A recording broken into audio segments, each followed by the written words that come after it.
Get ready to interact with people in the know in today's edition of Church Alive. Nagbabalik po tayo dito sa Family Rosary Crusade at nasa Church Alive segment po tayo. Alam niyo mga kapatid, ang Ebanghelyo ay napakaganda. Napakaganda dahil ang dami-dami mga paksa na tinatalakay sa Ebanghelyo. Bukod sa buhay ng Panginoon, ito ay nagpapakilala rin sa atin ng kanyang mga turo, ng kanyang mga aral. At ang pinakamahalagang turo, aral ng Panginoon ay yung aral ng pag-ibig na ipinakita niya hanggang sa kanyang pagkapakasakit, pagkamatay at muling pagkabuhay sa krus para sa ating kaligtasan. At pag-uusapan ito sa isang mas malalimang pamamaraan, syempre, nakakasama natin ang ating bisita sa araw nito, ang mag-asawang sina Carlito at Edna Villaraza ng Focolare Movement. Good morning, Edna. Good morning, Carlito. Thank you for being here, no? Yes. Kahit na napaka-hectic ng schedule ninyo. Salamat din po. Salamat din at kami nasisihan. Oo. Maganda yung topic natin, ano? Although kulang siguro itong oras na ito na ibibigay natin para sa discussion topic natin about love in the gospel, no? Especially as we approach Valentine's Day, no? Pero sa ibang pananaw natin titignan, no? Pag-usapan natin to. Ano ba yung pag-ibig sa Ebanghelyo for Jesus? Siguro para maintindihan natin ito ay lagi tayong bumalik sa isang pamilya, no? Sapagkat alam natin ng even sa Genesis sinabi, nilikha ng Diyos sa isang pamilya dahil sa pag-ibig. Ngayon, ano ba itong pag-ibig na ito, no?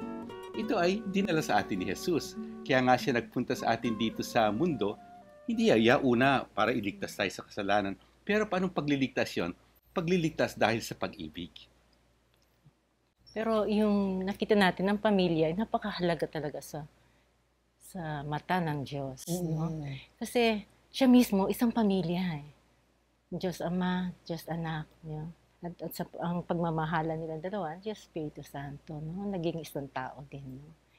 Ang pamilya, isinasalarawan ang Holy Trinity. No?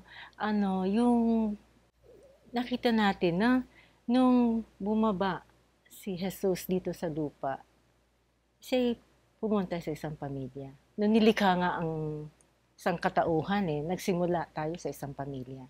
Pagbaba ni Jesus, sa isang pamilya din. So parang everything boils down to the experience of family. Yes. When he started his public ministry, sa isang family rin. Oo.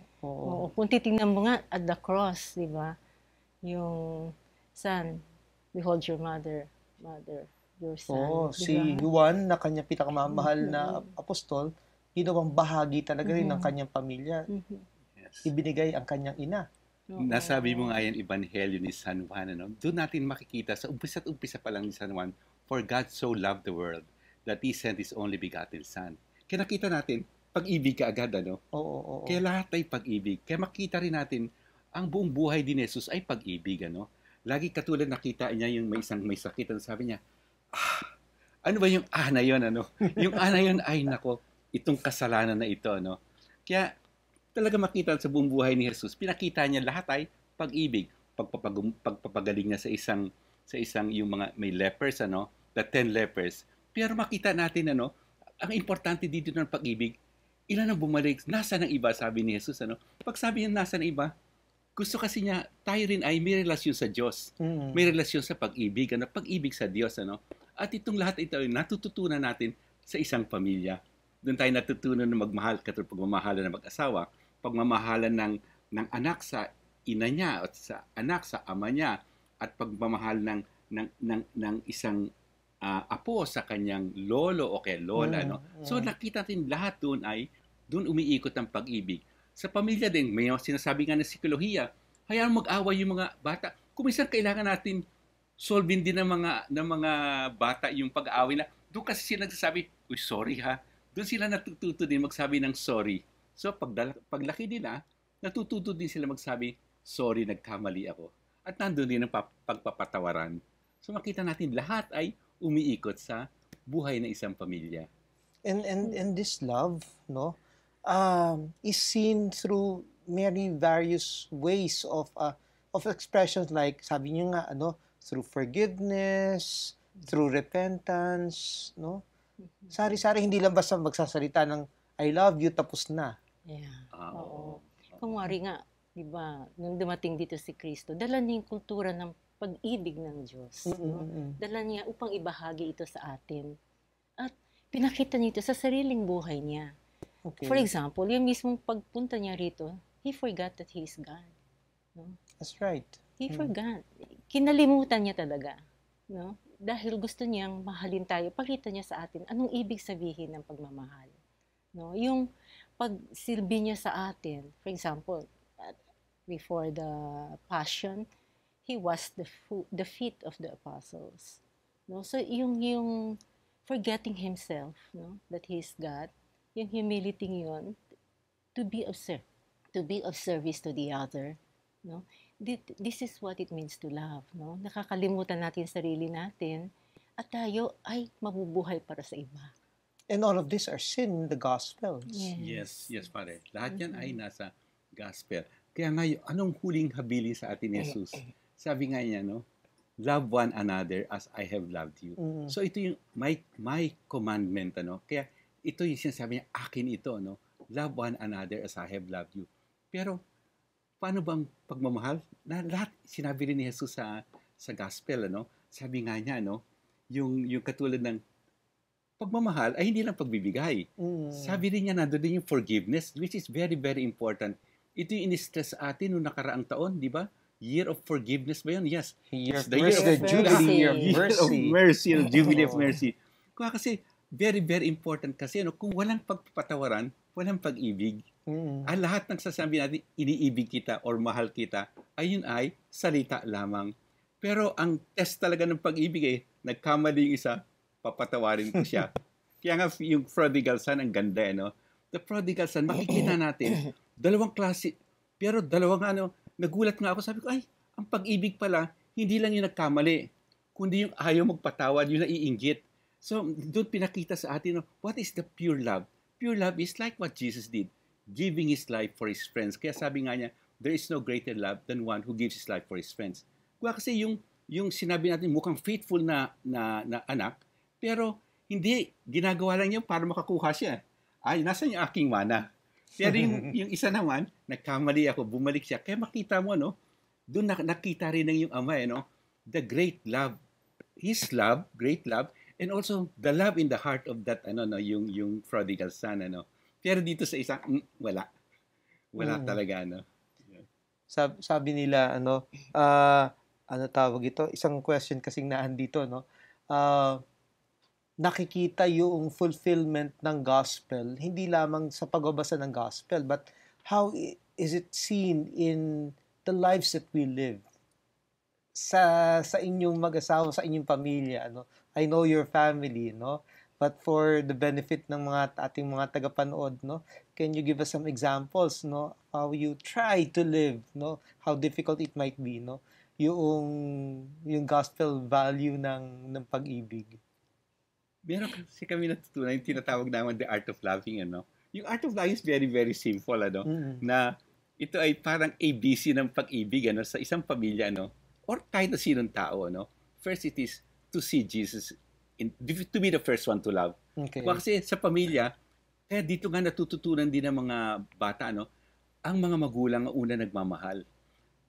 Pagka nauuna yan, magsasakripisyo para sa anak, magsasakripisyo para sa asawa. Kaya nga yung mga iba, pupunta sa ibang bansa, malaking sakripisyon, pero they want to love. So, to be the first one to love.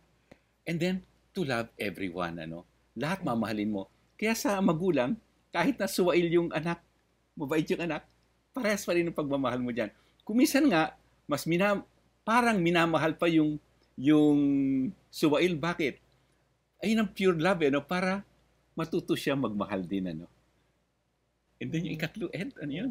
Mahalin ng lahat, Ako, mahirap so, mahalin yan. ng lahat, mahirap yan, Naalala ko yung be the first one to love, na talagang kahit na kumisan nasaktan ka, pero gagawin mo upang ikay magmahal uli, magpatawad at magsimulang muli. Mauna, kung wari, may pagtatampuhan kami ni Carlito. Nung dati kasi, sa akin kahit na ilang araw yan, hindi ko siya kikibuin, no? Baliwala, no? Kasi nasaktan ako eh. Pero magbuhat nun nakilala ko ang buhay ng pagmamahal, no? Sa Ebanghelyo, nakilala ko ang Diyos. Ang Diyos na nagmahal sa akin. Kaya sabi ko, kailangan magmahal din ako, no? At unang-una kong mamahalin si Carlito. Kasi siya yung pinakamalapit sa akin, my first neighbor, no? So, yun ang unang-unang sigurong sasabihin ko na nakapagmahal ako kasi kinalimutan ko yung sarili ko eh. Yung pride ko kasi, I never said sorry kasi. Before, I never said sorry. Pero natuto ako dahil doon, natuto akong mag-sorry. So, yung kasi gusto kong magmahal at unang-una gusto kong mahalin ng Diyos.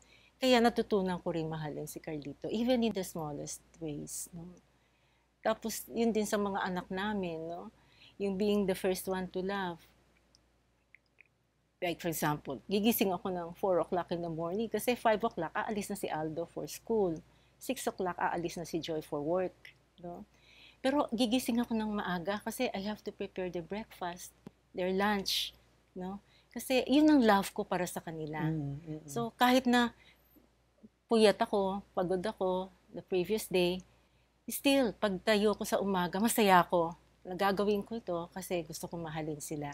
At gusto kong mahalin si Jesus sa kanila. So maraming yung mahalin lahat.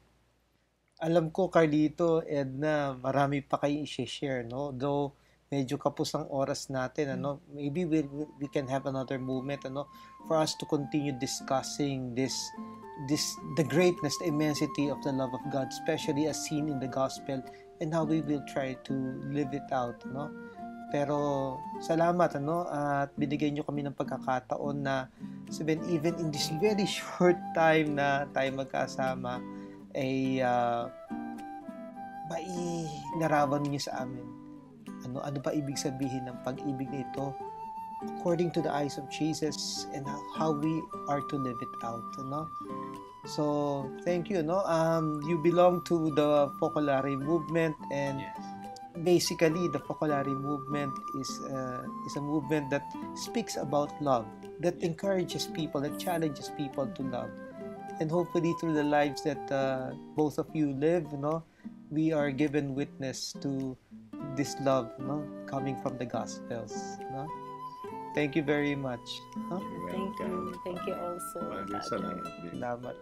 Magbabalik po ang Family Rosary Crusade makalipas ang ilang paalala. Carlito, thank you. Thank you sa delivery talaga.